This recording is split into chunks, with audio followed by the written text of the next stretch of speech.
برپا ہے, آپ کے دوست محمد نے نبوت کا دعویٰ کر دیا ہے. اتنا سننا تھا, دل کا عجیب حال ہو رہا ہے. آپ نے اپنا سارا ساز و سامان رکھا, تب تک ابو جہل مل جاتا ہے. ابو جہل نے کہا, اے رئیس مکہ ابو بکر ابن قحافہ, سنو سنو, بڑا غضب ہو گیا ہے, تم نے نہیں سنا؟ کہا کیا معاملہ ہے؟ کہا تمہارے دوست محمد نے نبوت و رسالت کا دعویٰ کر دیا ہے. آپ نے کہا بات کو ہٹاتے ہوئے, ٹالتے ہوئے, کہ ابھی میں سفر سے آ رہا ہوں, گرد و غبار میں اٹا ہوا ہوں, مجھے اطمینان و سکون مل جائے, پھر میں کوئی فیصلہ دیتا ہوں کہ محمد نے کس طرح سے نبوت و رسالت کا دعویٰ کر دیا ہے. چنانچہ حضرت ابوبکر صدیق سرکار کی تلاش میں نکل پڑے. میرے آقا ہیں کہاں, سرکار سے ملاقات ہو جائے اور بات معلوم ہو جائے. چنانچہ چلے جا رہے ہیں, کسی نے اشارہ کر دیا, اے ابوبکر وہ دیکھو پہاڑ کی چوٹی پر محمد رسول اللہ جلوہ افروز ہیں. حضرت ابوبکر صدیق آگے بڑھے, سرکار نے بھی دیکھ لیا, میرے آقا اٹھ کر کے کھڑے ہو گئے. ادھر سے حضرت ابوبکر آگے بڑھ رہے ہیں, ذرا ملاحظہ کرو, نبی کونین حضرت ابوبکر حضرت ابوبکر صدیق کو دیکھ کر کے کھڑے ہو رہے ہیں. حضرت ابوبکر اور تیز تیز قدم بڑھاتے ہیں اور سرکار کی بارگاہ میں غلامانہ انداز سے حاضر ہو کر کے سلام پیش کرتے ہیں. نبی کونین نے فرمایا, اہلاً و سہلاً مرحبا, اے ابوبکر مبارک ہو. اپنے ہاتھ کو ان کے ہاتھ میں دیتے ہوئے فرمایا, ابو بکر تمہارا حال کیا ہے؟ آقا کریم صلی اللہ علیہ وسلم نے پھر ارشاد فرمایا, ابو بکر میں اللہ کا رسول ہوں, کلمہ پڑھ لو. اتنا سننا تھا کہ حضرت ابو بکر صدیق رضی اللہ عنہ عرض گزار ہوتے ہیں کہ جو نبوت و رسالت کا دعویٰ کرتا ہے وہ اپنے نبوت کی کوئی نہ کوئی نشانی پیش کرتا ہے.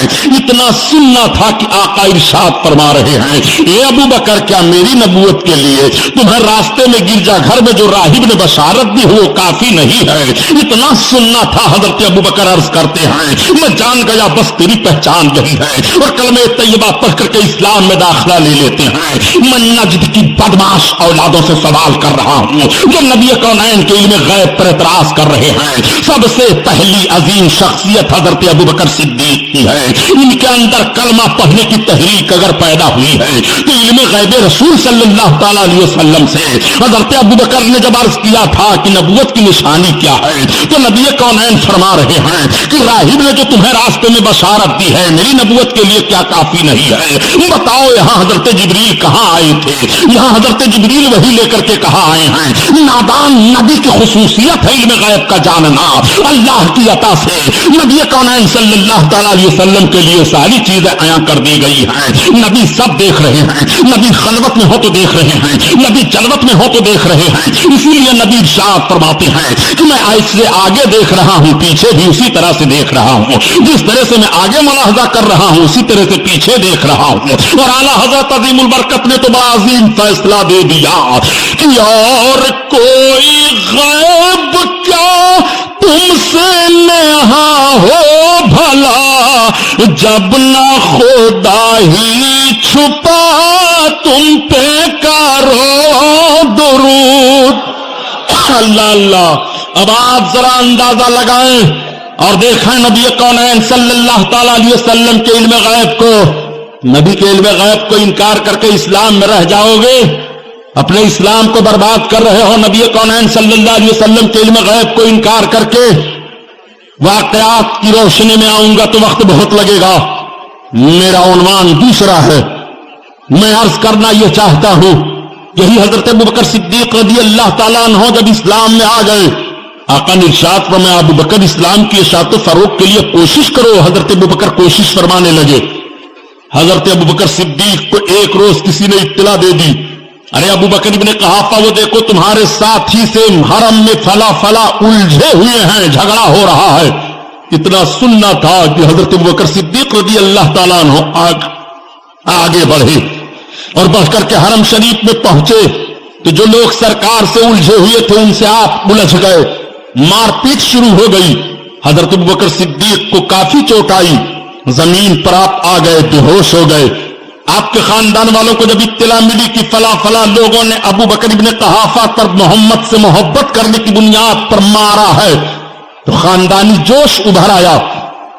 آپ کے خاندان کے لوگ آ گئے, حضرت ابوبکر کو اٹھایا اور کہا, اے مکہ کے فلاں فلاں لوگوں سنو, اگر اس